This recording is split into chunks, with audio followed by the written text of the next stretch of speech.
Guys, Vijay டிவியில் பிரபல நிகழ்ச்சியாக இருக்கக்கூடிய பிக் பாஸ் சீசன் 8 நிகழ்ச்சி விரைவில் தொடங்க போகுது. இதில் கலந்துக்கக்கூடிய போட்டியாளர்கள் பெயர்கள்லாம் இப்போது பிரபலமாகிட்டு வந்துட்டுருக்கு. அது மட்டும் இல்லாமல் இந்த பேரெல்லாம் கேட்டோடனே ஒரு பக்கம் பிக் பாஸ் ரசிகர்கள்லாம் ரொம்பவே உற்சாகத்தில் இருக்காங்களாமா.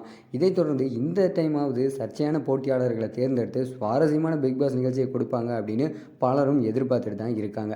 ஆனால் இப்போது பிக் பாஸ் சீசன் 8 கலந்துக்கக்கூடிய போட்டியாளர்கள் அடிப்படையில் பார்க்கும்போது அவங்க பேர்கள்லாம் பார்க்கும்போது இது எந்த அளவுக்கு சுவாரஸ்யமாக இருக்கும் அப்படிங்கிற ஒரு சந்தேகத்தையும் ஏற்படுத்தியிருக்கு. போன முறை பிக் பாஸ் நிகழ்ச்சியில் பப்ளு பிருத்விராஜ் கலந்துக்குவார் அப்படின்னு சொல்லப்பட்டது. ஆனால் அவர் இந்த சீசனில் கலந்துக்க போகிறதா தகவல் வெளியாயிருக்கு. மேலும் கவர்ச்சியான ஃபோட்டோஸ் எல்லாம் வெளியிட்டு ரசிகர்களை கிரங்கடிச்ச நம்ம கிரண் அவர்கள் இந்த டைம் கலந்துக்க போகிறதாகவும் தகவல் வெளியாயிருக்கு.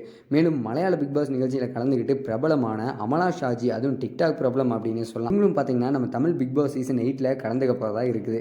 அதோட நடிகை சோனியா அகர்வால், பாடகி கல்பனா போன்றோருக்கும் இந்த சீசனில் கலந்துக்க போகிறாங்க அப்படிங்கிற தகவலும் சொல்லப்பட்டு இருக்கு. எப்பவுமே காதல் போட்டியாளர்கள் பிக் பாஸ் நிகழ்ச்சியில் கலந்துக்கிறது வழக்கமான ஒரு விஷயமா இருக்கும். அந்த நிலையில தான் டிடிஎஃப் வாசன் மற்றும் அவரோட காதலியாக இருக்கக்கூடிய ஷாலினி ஜோயா அப்படிங்கிறவங்க இப்போ அவங்க குக் வித் கோமாளி ஷோவில் பயங்கரமாக கலக்கிட்டு வந்துட்டு இருக்காங்க. இவங்க 2 பேரும் கலந்துக்குவாங்க அப்படின்னு சொல்லப்படுது. இந்த லிஸ்ட்டில் இப்போது ரோபோ சங்கர் மற்றும் அவரோட மகள் இந்திரஜா, இவங்க 2 பேரில் யாரோ ஒருத்தர் இந்த சீசனில் கலந்துக்க போகிறதாகவும் தகவல் வெளியாயிருக்கு.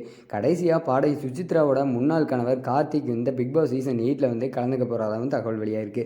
இந்த போட்டியாளர் லிஸ்ட்டெல்லாம் பார்க்கும்போது நம்ம எல்லாத்துக்குமே கொஞ்சம் டவுட்டாக தான் இருக்குது. ஒருவேளை இந்த சீசனாவது என்ஜாய் பண்ணக்கூடிய அளவில் பயங்கரமாக ஒரு ஹைப்பை க்ரியேட் பண்ணுமோ அப்படிங்கிறத நம்ம கண்டிப்பாக பொறுத்திருந்து தான் பார்க்கணும்.